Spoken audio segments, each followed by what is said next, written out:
Yeah, this is Coca-Cola, not wine. Whether you love or hate HTMX or just about any other buzzword of the day, you need to watch this video. This one is more of a public service announcement than anything else, and a strong reminder that we are all very susceptible to influence. The point of this video is not to convince you HTMX is good or bad, but rather that YouTube is a source of entertainment, not knowledge. You should always apply first principles reasoning and do your own research, and this applies to everything from crypto to tabs versus spaces in JavaScript. Let's begin. I made a video recently analyzing the pros and cons for using HTMX in very large projects. I concluded it's a naive tool, most likely good enough for small-scale projects but terrible at large scales. Immediately after posting the video, I got a lot of vitriol. It seemed like my tiny channel was suddenly under attack from a mob chanting "skill issues bro" over and over. I had absolutely no idea what that meant, so I had to Google it. Apparently, the Primogen and other YouTubers use this phrase as an insult meant to prove their point. It's a short way of saying you're too dumb to understand this, and that's why you don't like it. It's childish, of course, but it's very effective. It suddenly changes the discussion from a technical argument to a personal conflict. If you let them take that exit, they've won. There's no point in trying to defend yourself against a skill issues bro attack by saying, look, I installed and tested the thing and I have 15 years of experience writing software at scale to prove my intuition. Because then they'll just throw authority bias much back at you. So, if you try to defend yourself by presenting your credentials, you're just preparing to be attacked for attempting to leverage authority bias, and now you're in deeper crap. So, as long as you allow the discussion to go in that direction and forgo talking about the actual technical reasons why HTMX or any other thing buzzword is good or bad, you've lost. They've won. You're now a clown talking about certifications like a douchebag. But why are we here and what can be done? Let's go over it as fast as possible in not 7 but 6 parts. 1 out of 6. Optimized for engagement. You always want to maximize output and minimize effort. That's just a fact of life. If you're serious about creating content on YouTube, there are just a few formats that fall under that sweet spot of fast delivery, low effort, and high engagement. Reaction videos, crazy drama, shocking news, commentary videos, small talk, shit talk, goofing around, and surface level talk. On this platform, one metric matters more than anything else, and that is engagement. YouTube only cares if viewers watched the whole thing. Intuitively, you might think high quality and high effort would yield better results, but that's almost never the case. These things don't matter at all. How much you paid for your camera? I'm just recording this thing on a phone. It's fine. How much you paid for your microphone system? I'm using a DJI mic. It's nice, but not a professional setup. How much you edit your videos? For many reasons, I'll go over some other time, I just refuse to edit my videos more or add music. How much time you spend preparing for a video? This last point is actually really super important. Effort is in no way correlated with results. You can spend 6 months working on a video and release a masterpiece and either get millions of views or nothing. Since the opportunity cost is so high, you are much better off releasing more often. But that does mean a lot less work per video and less preparation. YouTube has a schedule. It does. It's not dictated by the algorithm, it's just good business. You need to post often and it needs to be engaging. 2 out of 6. The Content Treadmill. All YouTubers are on a content treadmill. They just need to keep on churning content. If you were to analyze any tech YouTuber from the time they started their channel to today and plot a graph of their skills over time, you'd be shocked. Entropy eventually takes its toll.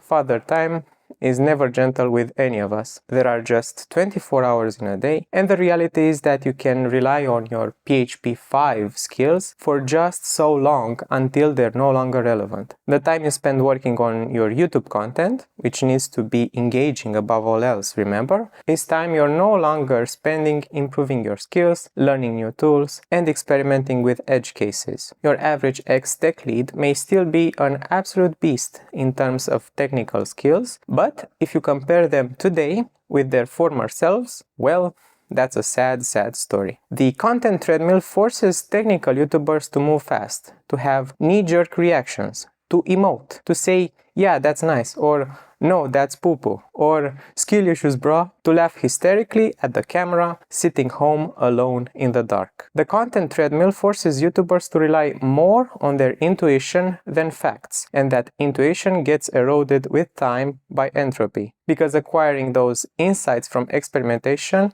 just takes too much time. It doesn't make any business sense, so they wing it. 3 out of 6 admitting mistakes. Most YouTubers never admit mistakes, and you know what? They shouldn't. They are right, because if you admit your mistakes, you're alienating your fans. If you admit you were wrong, you will just look stupid in retrospect. And because, and this is important, who cares? You're human, and you're allowed to share your opinion. And your opinions can be anything. They don't necessarily need to be true. That's why they are called opinions and not facts. It's a fact that I like vanilla ice cream. What are you going to do about it? It's a fact that the Primogen and others like HTMX or whatever. So what? Last but not least, you want drama. You want people telling you you're wrong. That's just good business. More engagement, remember? 4 out of 6. Echo chambers. Arguably, being informed takes a lot of mental effort, a lot of preparation, experimentation, and failure, and a lot of time reverting to first principles reasoning and doubting everything.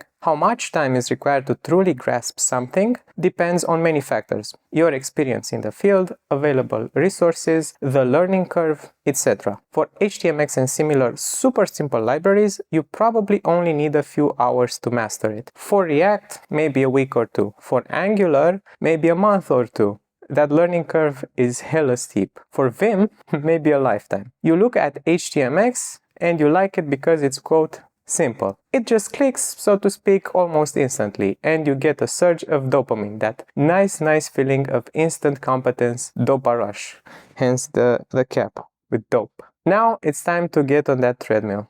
And react, baby, react to HTMX. React like there's no tomorrow, because there isn't. You actually need to upload right now. So you and other YouTubers, praise the thing, HTMX or whatever. It's nice. It made you feel good, so it must be good. I mean, who cares? Lo and behold, many others have reached the same conclusion as you, now that you're all in agreement. Doesn't that feel nice? Plus the views. The views are good. 5 out of 6. Groupthink. What surprised me the most is that these echo chambers are breeding grounds for groupthink, which is very dangerous. So here's what happened. That was a fantastic troll. Okay, that was genuinely one of the best trolls I have ever seen in my lifetime. The Primogen just told his fans applaud. Can we all give some claps? They didn't. Okay, this is good. Then, and this part shocked me, they did. Many people started flooding the chat with applause icons. This was S tier trolling. That was fantastic. The thing is did you ever watch that Dave Chappelle special where he starts off the opening of the special and he tells you he's going to make a joke that ends with the punchline of, "So I kicked her in the pussy"? This behavior is very, very dangerous. I mean, I too admire the guy for having that level 9000 charisma, but holy cow, is that dangerous. I mean, imagine if he had said something else. Instead of applause, he said, "Get him," or worse. Pause to think about that for a second. Never let a man do your thinking for you. 6 out of 6. Simplicity and naivety. And here is the important nuance. The nuance that most YouTubers glossed over because engagement is king and that Content Treadmill forced them to just react and take things at face value. I'm not blaming them. It is absolutely true that simplicity is a desideratum in software engineering. Always. But naivety is not. Here's a super short example to show you what I mean by the word naive. This is by no means an insult, it's a technical term. So, let's say you want to check that a string is a palindrome, that it looks the same in reverse. This is the naive approach. String is equal to string rev of string in PHP. It's fine. But big O of n for space complexity is n here. Linear space. The longer the string, the more memory is needed for that string rev operation. So that was the naive approach. And this is the simple and efficient approach. Just one pointer moving from left to right until the middle of the string. Its sibling pointer is simply mirrored. This simple algorithm executes in constant space. No extra memory is used when the input string is larger. Simple is always better, but remember the distinction in software engineering. Simple and naive are not synonyms. A complicated approach would be to use 2 pointers or break the string into an array and do all sorts of juggling with that. The totally inefficient and costly approach would be to ask a large language model if the string is a palindrome. Let me make this clear. HTMX is a naive library, and SSR is a buzzword. SSR, or server-side rendering, doesn't actually render anything on the server. The rendering component isn't server-side, it's always client-side. Always. Don't believe me? Okay, let's look at an actual server-side rendering. Fire up AnyDesk or TeamViewer and log into your server. Done. Now you're actually looking at a video stream from that server, and the stream itself is truly, factually, technically rendered server-side. This is true SSR. When you're visiting a web page, the content is always rendered on your device. The server actually responds with data in the form of gibberish-looking text like HTML and JSON and crap. That text then gets interpreted by your powerful browser and converted into actual pixels on the screen, as in, it is rendered on your device. Buttons, pretty colors, animations, and interactivity. You know, actual rendering. So, an SSR doesn't do much in terms of reducing computational costs for rendering because, and say this with me, your device does the rendering, not the server. Remember the palindrome example. The simple and efficient approach to web development is actually just vanilla JavaScript. Pure JavaScript, HTML, and CSS. No libraries, no frameworks, nothing. Maximum performance, but a lot of effort as well. Don't applaud because I told you so. Don't trust me. Verify. Try it out for yourself. Spend the next 6 months rebuilding the same exact tiny little project in vanilla JavaScript, as an SSR, as an SSG, etc. You'll likely confirm the following yourself. 1. HTMX has a tiny learning curve, but it does not scale well. 2. React has a small learning curve, but it does scale well with efficient progressive web applications caching. 3. Angular has a very steep learning curve, but it's much more efficient than React in certain scenarios. 4. Nothing actually beats vanilla JavaScript and the strong will. Skill issues, so to speak. HTMX is not simple, it's naive. HTMX is just string rev of string. It works. It's fine.